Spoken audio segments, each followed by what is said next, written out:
Jeffrey Dahmer was not a criminal mastermind. He did not hide in the shadows. He did not flee the country.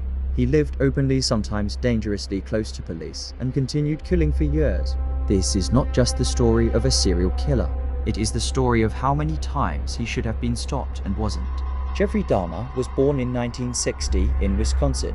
From an early age, he was socially withdrawn and emotionally distant. As a child, he showed a fixation on dead animals, collecting roadkill and dissecting it. This behavior wasn't violent toward others yet, but it reflected a growing obsession with control over lifeless bodies. At home, his parents' marriage was unstable. Emotional support was inconsistent. By his teenage years, Dahmer was deeply isolated, struggling with his sexuality, and drinking heavily by age 14. Alcohol became his coping mechanism. It also lowered the barriers between fantasy and action. In 1978, shortly after high school, Dahmer picked up a hitchhiker named Stephen Hicks. When Hicks attempted to leave, Dahmer killed him. This moment is crucial. The murder was not driven by rage or thrill seeking, it was driven by fear of abandonment. Dahmer dismembered the body and disposed of the remains. Then, for nearly 9 years, he did not kill again. Not because the desire was gone, but because fear restrained him. By the late 1980s, Dahmer's fantasies returned stronger and more disturbing.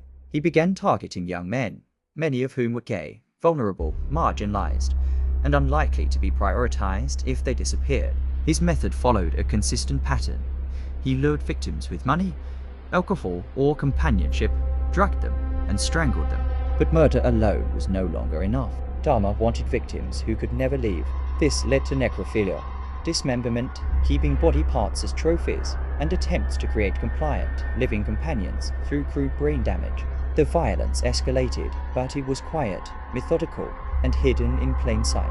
Dahmer's Milwaukee apartment became the center of his crimes. Neighbors complained repeatedly about overwhelming odors, strange noises, and chemical smells. Police were called more than once. Each time, they left. The most devastating failure occurred in 1991. A 14-year-old boy, drugged and bleeding, escaped Dahmer's apartment and was found by witnesses. Police arrived. Despite clear signs of distress, officers believed Dahmer's explanation and returned the child to him. The boy was later murdered. This was not a failure of evidence. It was a failure of judgment, bias, and responsibility.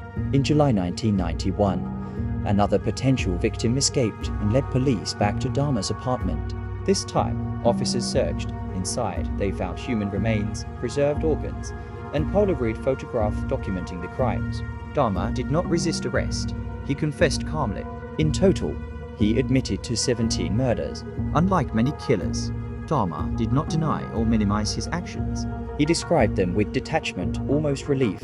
Dahmer was found legally sane and sentenced to multiple life terms. In prison, he accepted his sentence, did not seek fame, spoke openly about his crimes, and showed little emotional response.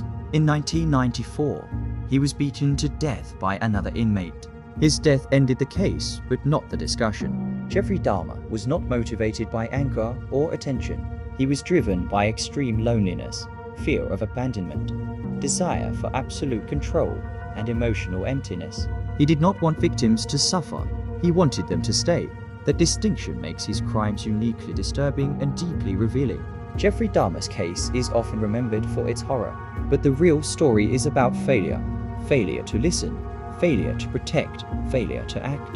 Dahmer did not disappear into the shadows. He was seen, he was reported, he was returned to his victims, and that may be the most disturbing truth of all.